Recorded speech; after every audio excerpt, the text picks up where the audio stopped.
Hi, this is Jamil. Making Peace Visible is the only podcast that explores the intersection of peace, conflict, and the media. Peace efforts are invisible, and we're trying to change that. Our parent organization, also called Making Peace Visible, is a 501c3 nonprofit. Please consider including us in your holiday giving. You can make a one-time donation or spread out payments with a recurring donation. Your contributions help support this podcast and our mission to expand global coverage of peace efforts in the media. Learn more at makingpeacevisible.org and hit the donate button to contribute. Thanks so much. You can look at almost any value and you can see that liberals and conservatives do care about freedom, about liberty, about fairness, about justice.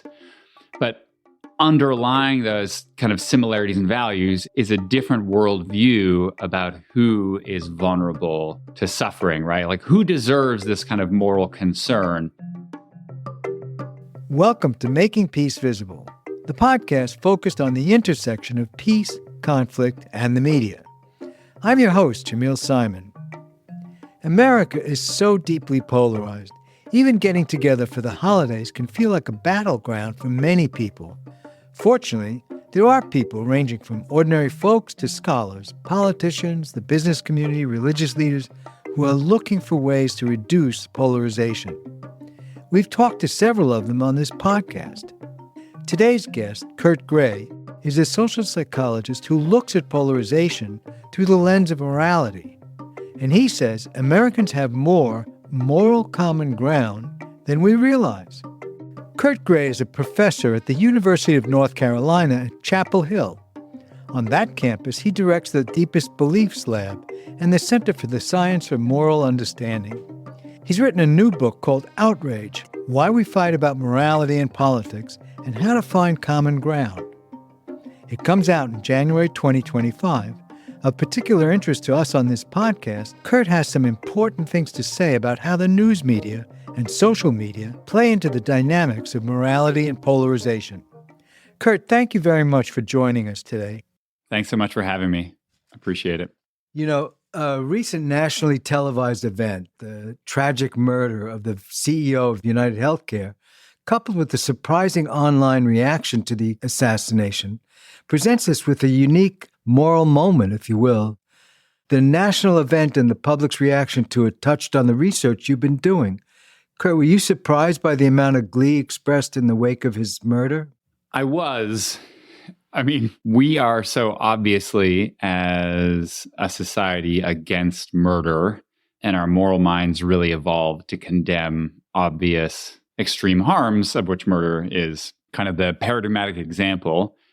And yet, after the murder of Brian Thompson, right, there was much celebration, from a lot of people, especially kind of committed progressives, it seemed, and people who had obviously suffered harm. And I think that's the key, right? That's the key to understanding it, that, the murder of Thompson wasn't seen as a murder as much as an act of retribution or of justice, because people saw him not as a victim, but as a villain. When somebody's a villain, can they be a victim? Right, that's just it. Our minds work so hard to simplify the moral situations that we find ourselves in. And, because in a typical moral act, let's say a case of abuse, you're either the abuser or the abused. And our minds kind of project that simple truth on to people, to other situations, right? And so we think if you're the CEO and you are implementing policies that harm others, then you can't possibly be a vulnerable victim in that circumstance. Instead, you must just be a villain, and any harm you suffer, well, that's just righteous. It's deserved, people think. It's also emblematic of a lot of the problems that we face in healthcare in this country.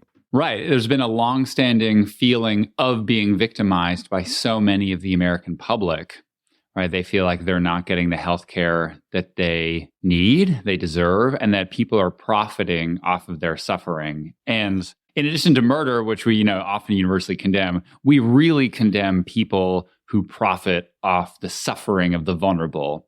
And so I think that really overrides the sense, right? Sure, there's in the minds of people, they see one murder, but they see this as saving thousands, or if not saving, at least standing up for the rights and the injustices suffered by really, tens of thousands of people. Yeah, there are voices, especially on the political right, who say that we should be very disturbed by the positive sentiment around this murder. Kat Rosenfeld wrote in the Free Press about the hypocrisy of self-described progressive empaths who preach compassion for the marginalized, but they didn't seem to have much compassion for him. Yeah, although the question is is that hypocrisy if you're preaching compassion for the marginalized? There are many things that CEOs are, but I think few would call them marginalized with their extreme salaries. Right. In a sense, disconnection from people who actually are suffering or grinding in life, right? Now, you could look at this situation and say Americans just don't have an agreed upon set of morals anymore, or that the morals and values of liberals and conservatives are just totally different or even opposed to one another. What do you think? Yeah, it's a good point. And there's been other theories out there, notably, Jonathan Haidt has argued that liberals and conservatives have different moral values. I think that's not true. I think the evidence doesn't support it. No? It's certainly the case that liberals and conservatives use different keywords in their rhetoric, like liberty. If there's like a liberty fund or a liberty caucus, you think that's conservative.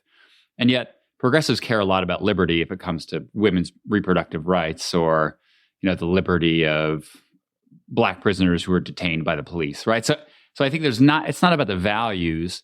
We all care about protecting people from suffering, from harm. But where we do disagree, which goes back to your point, is that different people on the left and right emphasize vulnerability differently, right? Liberals are really concerned about the vulnerability and suffering of people who are traditionally seen as oppressed or marginalized and don't care at all, as we've seen, right, about the suffering of the powerful. Whereas conservatives, I think, are more likely kind of like in the middle, right? They may be CEOs as more vulnerable to harm, but perceive people in marginalized groups as generally less vulnerable. So it's a kind of like different perspective on who's vulnerable in the world. Yeah, when you talk about language, there was an interesting dichotomy in the recent election, when people who are gun rights advocates would say, we have the freedom to bear arms, and liberals were talking about the freedom to be able to go to school without fear of being shot at. Right. And so you can look at almost any value, any of these words, this rhetoric, and you can see that liberals and conservatives do care about freedom, about liberty, about fairness, about justice. But underlying those kind of similarities and values is a different worldview about who is vulnerable to suffering, right? Like who deserves this kind of moral concern.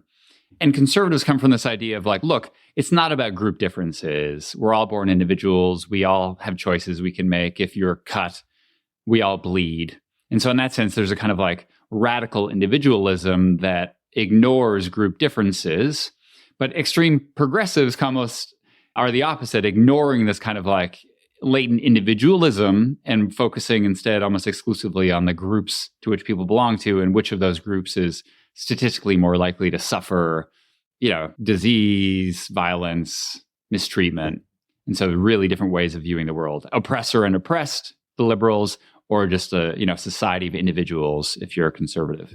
There's an interesting statistic in your chapter on safety from a recent Gallup poll. When Americans were asked how much they worry about crime, people living in very safe suburbs worried the same amount about crime as people living in big cities. Logically, you would think that people who live in big cities worry more about crime. What do you think explains those poll results? It's so interesting how our minds are really often disconnected from the objective surroundings that we face, right? And in some ways, it's a good thing because we adapt to our environments. If you go camping, for a month, you get used to sleeping on a sleeping bag in an air mattress, and your feeling of what's comfortable shifts, and that makes sense, right? It shifts towards our environment. But it can lead to some strange things like that statistic you mentioned, and that is that people who live in relative safety are still just as fearful of crime, even though they're less likely to be victimized. And that has to do with something deep and enduring about another deep and enduring fact about the human mind. Not only do we habituate to our environment, but we also are constantly on the lookout for threats. And in fact, this is something I read about in the book.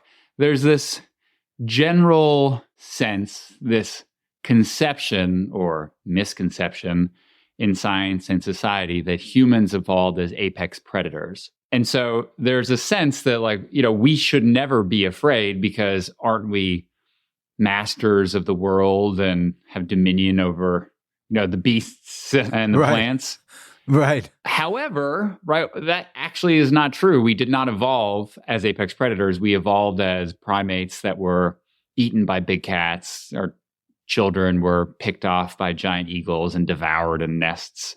And so, we evolved constantly afraid. And so even today, when we're much safer from, let's say, wild animals, we're much safer from things like murder, which was rampant kind of when we first formed our tribes.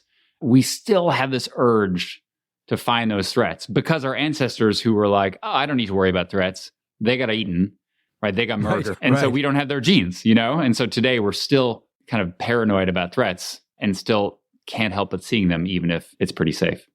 Yeah, I mean, you also tell a true story in that chapter of a suburban mother who was arrested because she made her 8-year-old son walk a few miles home after they had an argument in the car. And the boy spoke to a neighbor, and the neighbor called the cops, and the mom was arrested. She also lost her job working with children. I mean, this is the kind of parenting decision that no one would have blinked at 40 years ago. Do you feel more outraged because of our sense of what's immoral has shifted? Absolutely, right? So, as you say, a couple of generations ago, this is just standard. You let your kids walk home alone. I mean, when I grew up, I just hopped on my BMX, and as long as I was home before dark, no one asked any questions about what I did. And yet, same here. Yeah, right. But it was also more dangerous in a sense a couple generations ago, and certainly more. I remember talking to my mom about when she was growing up in northern Canada, and she would just casually list off how many children she knew had died. Houses burned down from having real candles on Christmas trees. A toddler opened the door at speed on the highway. There was no child locks. The kid fell out and died. And so we're so much safer today. We have LEDs on our Christmas trees and child safety locks. Right. But yeah, we're still terrified about our kids. And so now we see things that are never used to be harmful as harmful, like could a kid be abducted in a neighborhood? I see a van. Well, it turns out the van is just a painting crew driving around. But our minds project these threats onto relatively benign situations. Yeah. I mean, there's one way to look at safety is to say that none of us are safe until all of us are safe in a way. Yeah, that's right. And it's even more complicated in the sense that none of us are safe until we all feel safe, right? Safety is really a feeling. It's a perception. Exactly. I mean, your lab has done some research on social media and moral panics. The concept of a moral panic is nothing new. I grew up in the 60s when long hair and bell bottoms caused moral outrage in some people. I mean, it's all relative. Yeah. We've always had moral panics. Reefer madness, right, is another great moral panic. Or Dungeons and Dragons, right, going to turn our kids into Satan worshipers.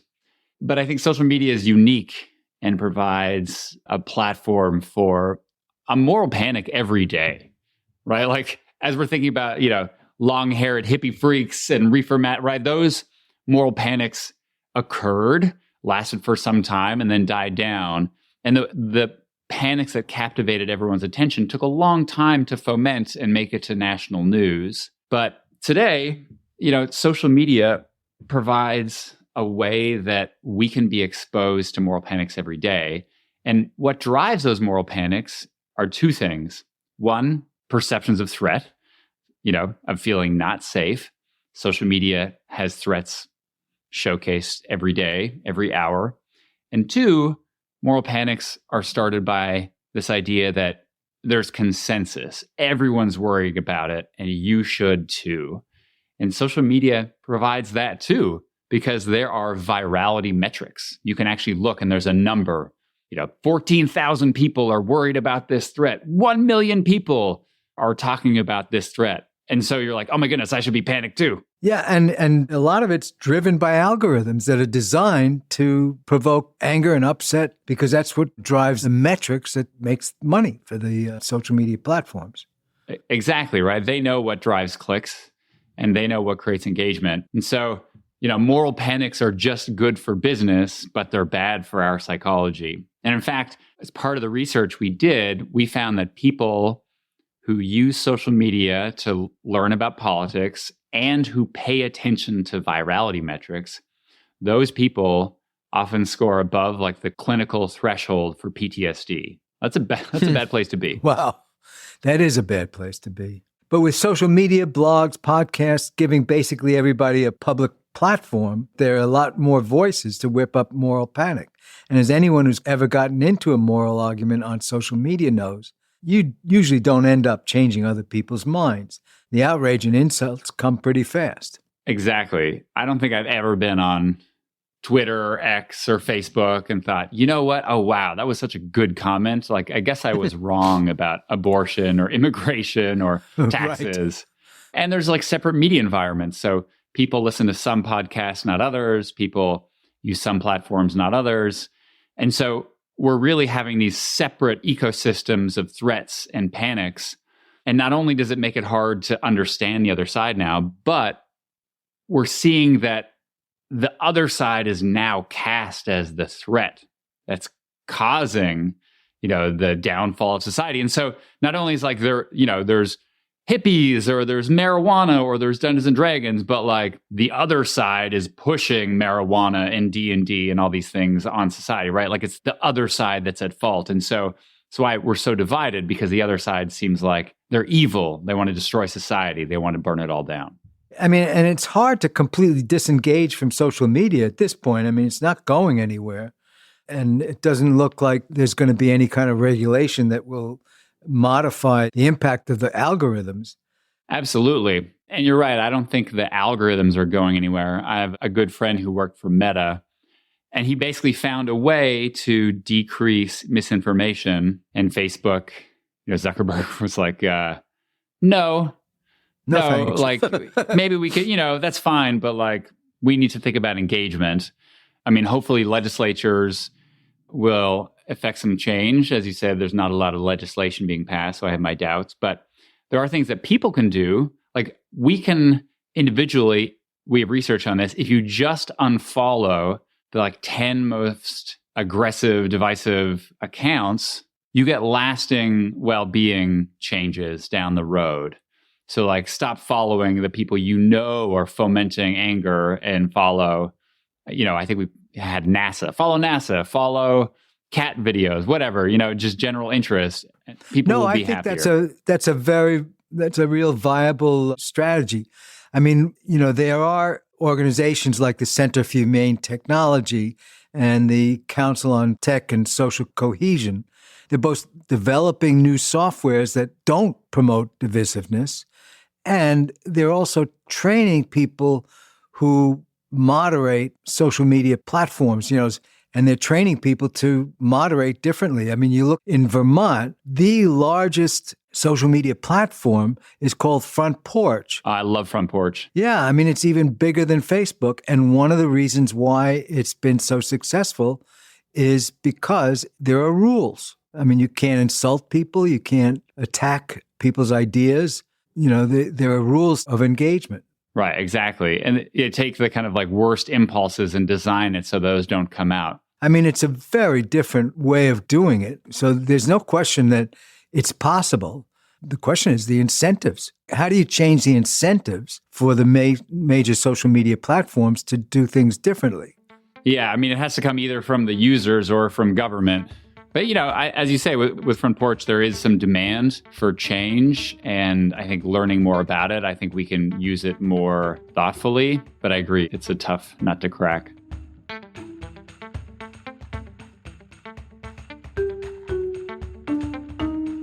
I mean, one of the things you talked about was the mirage of hatred. You know, the truth is that most people who vote for either party are not trying to destroy the country. They're trying to get by and do right by their families and their country. And the very boring truth is that most people try to ignore politics. Exactly, right? I mean, people care about politics mostly as it concerns them, right? You're like, is this going to affect my taxes, my family, the price of gas? My income. Exactly. And so I think recognizing that, one, just makes us be more accurate, but two, I think it makes us be more charitable and compassionate to those on the other side, right? That the 100 million registered like Democrats or conservatives or Republicans rather, right? Like those folks are not trying to destroy the country. They're trying to vote in their best interest and make the country, right, a good place to live and a place for their children to thrive. So no one's trying to destroy the world, at least not everyday voters. And so absolutely, I think we need to appreciate that other people are trying their best. Yeah. Right. No, and I think that just that assumption would change some of the way we dialogue with each other.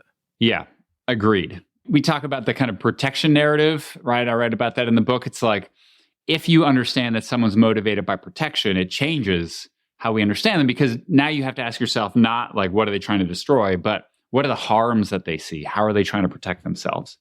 And that gets back to our amygdala, our core fight and flight impulses. Absolutely. I have a friend who's a practitioner and, deals with bridging divides. And he likes to say it takes a fifth of a second to activate your feelings of threat and fear, right? The fight or flight. And it takes about 20 minutes for that to calm down, right? That's a big asymmetry. That's hard.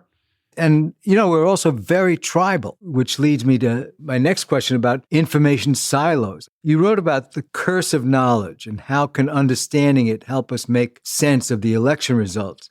Can you talk about that a little bit? Absolutely. We have a very hard time adjusting from our own perspective. So, I like smoked trout. I eat it for breakfast sometimes. I just think smoked trout is objectively delicious, and yet my wife thinks that the smell is terrible and wants me to get away from her when I'm eating it. And obviously I understand that, right? But like your gut feeling is just like, it tastes great to me. And so isn't it just objectively great?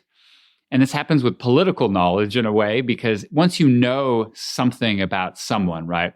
This candidate did this thing, or, this event happened in the world, and you're like, well, don't these people care about it? Like everyone knows about it. And so the fact that they're not voting like I am means that they're callous because they don't care about this terrible event that I heard about. But it turns out, because we live in different information ecosystems, people on the other side don't always know about the events that you know about. They don't always, right, have that knowledge.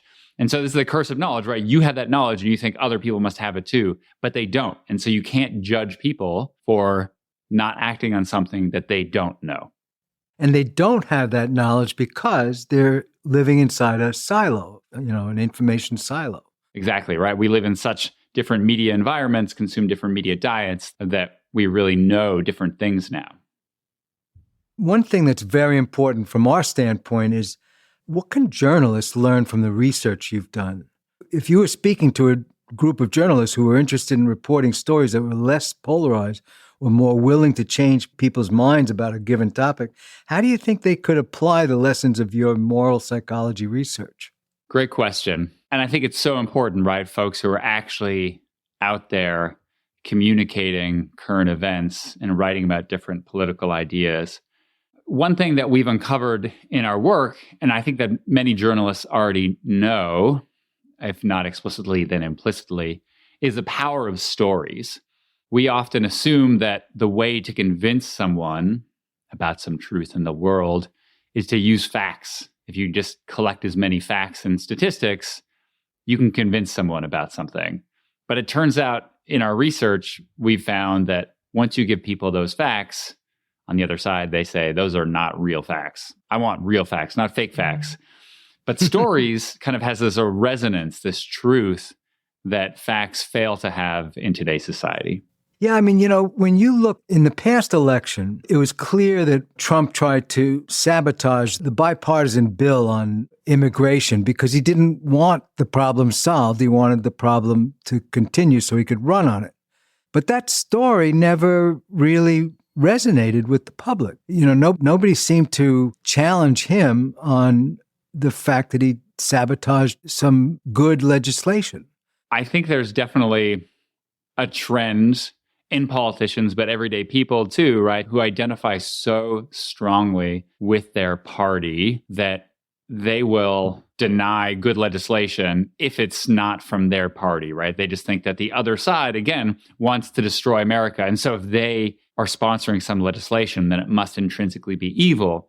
And then you're right, there's also this idea of thinking about elections and what's going to drive your base, and really not thinking about long-term futures and more thinking about what's going to appeal to voters in the present moment. I mean, this happens obviously with the deficit, and it has for the entire duration of the time that the government's be allowed to take on debt. It's always like short-sighted thinking, and it might get you elected or create some kind of like concern or address some concern in your base right at that moment. But it's hard for us as human beings to think about the long-term future. Yeah, and it seems to be getting harder. There is something about the nationalization of media and political discourse. I mean, in an age where trust in institutions is declining, local institutions have been able to hold on to more trust. But a lot of the local institutions are getting weaker, because they're not profitable. You might distrust national news networks, but trust your local news anchor. Or you may think Congress as a whole is corrupt, but your local representative is genuinely doing their best. How does your research shine light on some of these behaviors? Yeah, absolutely. So it's certainly the case that news is getting more nationalized and that local media outfits are getting slashed, getting absorbed into national media. And, this is a problem because, as you say, right, we generally do respect our local anchors, our local reporters. And I think part of this is because local news is more concrete. It covers specific scenarios, specific problems, specific issues, right, that people care about. And things like, we have a library up the street. It's getting built. Or we might be hiring Bill Belichick as UNC's coach, which is hilarious in and of itself. And so, right, like those are things where like, that's a thing that's happening. I don't know if it's good or bad. We can talk about it, but we can at least agree on the terms of the event. But when it comes to national media, we don't have the same frame of reference that we might with local media, right? I don't know the same library as someone in Montana, and I certainly maybe don't care about their local university football team. And so the things that capture our attention and that allow us at a national level to have dialogue are really leaning into questions of morality and leaning into questions of power and outrage, right? Those are the things that all human beings understand. And so the nationalization of media means that like everyone's talking about, this is good and this is evil. And of course, we're disagreeing about those things. And those are the kind of conversations that even if we understand them, eventually we get tired of and distrust it.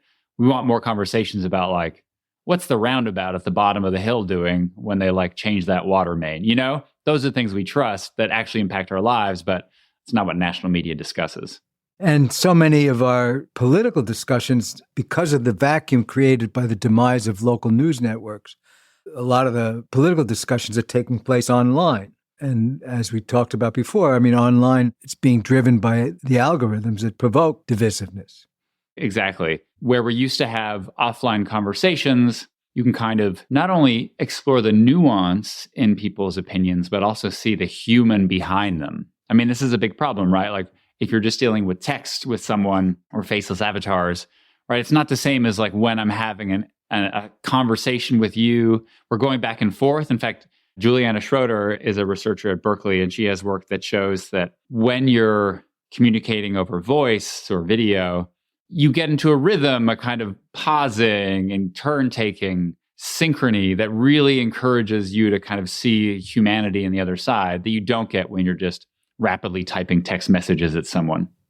That this conversation makes me think that like there's lots of kind of asymmetries. I'm on LinkedIn now more because trying to spread the word of the book, and LinkedIn and other platforms too, you can follow someone and they don't have to follow you.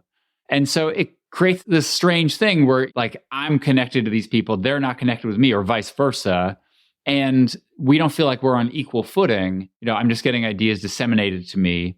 And it turns out that feeling equal and feeling heard are important for making people feel engaged with politics and feeling good about themselves, their life has meaning, that they're like involved in civil discourse and like civic institutions. And so I do wonder if this kind of like, you're a follower, not a leader kind of thing is also kind of wreaking havoc with our mental health and our political situation.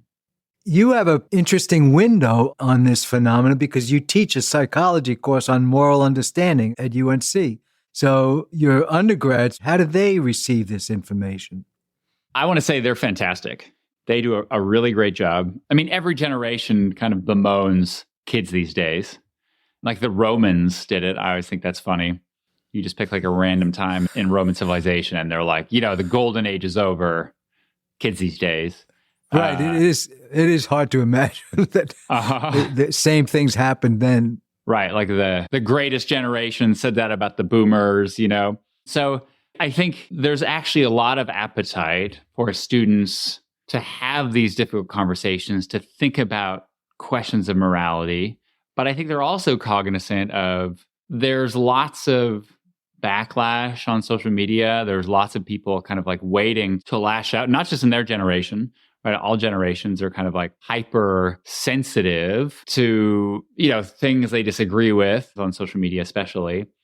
And so they want a place where they can actually have frank conversations where they feel comfortable engaging with political disagreement. And so I provide that in my class and they really rise to the occasion. We teach them not only the science behind why we're divided on particular issues like abortion, like immigration, but also how to have, more frank conversations, how to appreciate what the other side has to say, have some humility when it comes to morality. And these students do great. They go out in the world. I assign them to have conversations with people who disagree with them on questions of like race. And they do a great job having those conversations, learning, being civil, and coming back to the class ready to have more of those conversations. That's great to hear. I mean, and I really hope that more people will learn some of those practices that you're teaching that give people the tools to have better conversations, that enable them to listen without judging the people on the other side. I mean, you can listen without agreeing, but, you got to listen. Exactly. It's a tough tension because sometimes it can seem that trying to listen, trying to understand is being complicit with a view or agreeing, but I think it's not true, right? I mean, we live in a pluralistic democracy and you need multiple viewpoints in a democracy, right? To find the kind of messy middle road where there's compromise. And you need to be able to listen and understand someone if you want to build coalitions, if you want to affect change, right? If you want to create allies. So I think it's very important that we listen. There's ways you can build those skills, but we first need to get over our fear of being judged by others, and people do, and we need to learn those skills. And there's certainly people out there who are excited to have those conversations and are willing to learn. And so I think what we need to do is change the norms, right? Make it seem like those conversations are typical. Like we should be having those. We should be learning how to have this dialogue. And we should be, as a society, encouraging this kind of open discourse, this civility about some of the most important problems that our society faces. Absolutely. Kurt, is there anything I didn't ask that you'd like to share from your research and all the wonderful work you've been doing? Maybe the final thing I'll say is like, when you're trying to have those conversations, right, you want to tell stories to people. You don't want to kind of like just launch facts at each other. And, the mindset that you should have is be trying to understand. One thing I find myself saying more and more is that if you try to win, you've already lost. Because as we talked about, right, no one changes their mind in moral conversations, not online, but typically not in person either. And so what you should be doing is approaching these conversations with the motivation to go learn what another person's thinking, with how they're thinking about things and what led to that, and not thinking, I'm going to change their mind or prove them wrong, because that never happens. Well, thanks so much, Kurt. I really appreciate your insights and we'll look forward to following your work. Thanks so much for having me. Kurt Gray's new book comes out on January 14th, 2025. It's available for pre-order on Amazon. Also, check out his blog and newsletter called Moral Understanding. Kurt and his colleagues write about the psychology behind conspiracy theories, the recent election, and more. You can find it at moralunderstandingnewsletter.com. Making Peace Visible is produced by Andrew Maraskin with help from Faith McClure. I'm Jamil Simon. We're on social media at Making Peace Visible, on LinkedIn and Instagram, and at Making Peace Viz, V-I-Z, on X. We'd love to connect with you there.